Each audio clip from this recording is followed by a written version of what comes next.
শুভ দুপুর বন্ধুরা। তো আজকের দুপুরে কি রান্না করেছি সেটা তোমাদের সাথে শেয়ার করব বলে চলে আসলাম। আর অনেক দিন পরে মানে ভিডিও দিচ্ছি, অনেক দিন ভিডিও দিতে পারিনি, আসতে পারিনি, আগের ভিডিওয় বলেছি সমস্যার জন্যে। তো যাই হোক, এখন আজকের কি রান্না করেছি আজকে দুপুরে তোমাদের সাথে শেয়ার করি।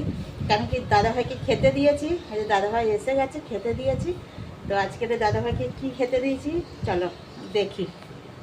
তো এই দেখো ভাত, আর হচ্ছে গিয়ে এটা আলু মাখা, এটা হচ্ছে গিয়ে লঙ্কা ভেজে জিরে ভেজে এই আলুটা মেখেছি, এটা খুব টেস্ট লাগে, মানে খুবই ভালো লাগে খেতে। আর এইদিকে দেখো দাদাভাই বলে গেছে যে কুমড়ো ভাজা করতে, লঙ্কার গুঁড়ো মাখিয়ে হলুদ গুঁড়ো আর নুন দিয়ে কুমড়ো ভাজা। আর এটা হচ্ছে আলুর বড়া। তো আলু সেদ্ধ মানে দিয়েছিলাম, অনেকগুলো আলু রয়ে গেছে, তো সেটা বড়া করেছি, কাঁচা লঙ্কা পেঁয়াজ কালো জিরে বেসন দিয়ে এটা বড়া করেছি।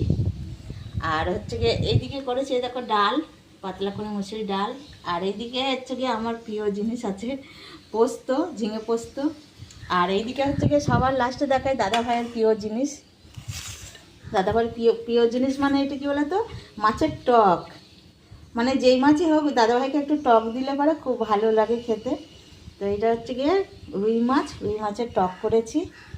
তো আমাদের টকটা একটু আলাদা রকমই হয়, আমাদের একটু মশলা দিয়ে মানে টক হয়। মানে অনেকে সাদা সাদা মানে তেঁতুল দিয়ে শুধু ফোড়ন দিয়ে টক হয়, তো আমাদের তা না, আমাদের সব রকম মশলা, মাছের ঝালে যেরকম মশলা দিই সেই মশলাই হচ্ছে গিয়ে দিয়ে তার মধ্যে তেঁতুল দিয়ে দিই, তাই না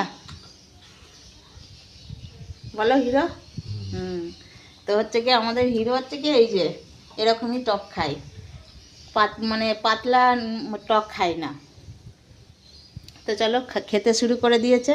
তো আজকে হচ্ছে গিয়ে এই রেসিপি আমার। আর আমার তো খুব ভালো, আমি তো মাছ টাছ এখন মানে খেতেই পারছি না, মাছ খাই না, কিচ্ছু না।